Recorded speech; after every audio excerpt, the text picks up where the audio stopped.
নির্বাচনের আগে বিচার নিশ্চিত করতে হবে, এরপর নির্বাচন। গতকাল থেকে গুঞ্জন শুনতেছি যে স্বরাষ্ট্র উপদেষ্টা নাকি পদত্যাগ করবে। ফাজলামি করেন মিয়া, ফাজলামি করতে আসেন, মানে সারাক্ষণ খালি ভেটকাইতেছেন। আপনাকে কি পদত্যাগ মানে হচ্ছে আপনি কোনো কিছু পারতেছেন না, আস্তে কইরা চুপচাপ চলে যাবেন, এই জন্য কি আপনার স্বরাষ্ট্র উপদেষ্টা বানানো হয়েছে? ওই জায়গা দিয়ে আপনি লড়তে পারবেন না। আপনার এই ঘটনার সাথে কারা কারা জড়িত এইটা নিশ্চিত কইরা আপনি এইখান থেকে যাইবেন, জায়গায় যাইতে পারবেন না। মানে হইলো যাইয়া আপনি যাবেন, কোনো সমস্যা নেই। তার আগে বলবেন যে আপনার কে বাধা দিছে এই দায়িত্ব পালন করতে, আপনি কার কার জন্য এই দায়িত্ব পালন করতে পারেন নাই, কে এই খুনের তদন্ত করতে আপনার বাধা দিছে, সব কথা বইলে দিয়া এরপর আপনি যাইতে হইবে। এছাড়া আপনার যাওয়ারও কোনো।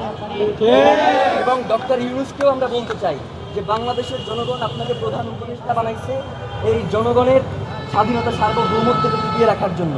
জানাজার মাঠে আপনি বলেছেন যে আপনি শরীফ ওসমান হাদিকে ধারণ করেন, কিন্তু একবারের জন্য আপনি জানাজার ময়দানে বলেন নাই যে খুনের বিচারের ব্যাপারে আপনি কি করবেন। মানে এই যে এত বড় একটা হত্যাকাণ্ড হইল, এর বিচারের জন্য আপনি কি কি পদক্ষেপ নেবেন সেইটা আপনার মুখ থেকে আমরা শুনতে পারি। মানে আপনার যে অসহায়ত্ব সেইটা আমরা দেখতে পাইছি, আপনি আসলে কিসের কারণে অসহায় সেইটা আমরা জানতে চাই। আপনাকে কে অসহায় করে তুললো এইটা আমাদের জানাইতে হবে। মানে এইটা না জানাইয়া তড়িঘড়ি করে নির্বাচন দিয়ে এরপর আপনি চলে যাবেন, এটা হবে না। নির্বাচনের আগে বিচার নিশ্চিত করতে হবে, এরপর নির্বাচন।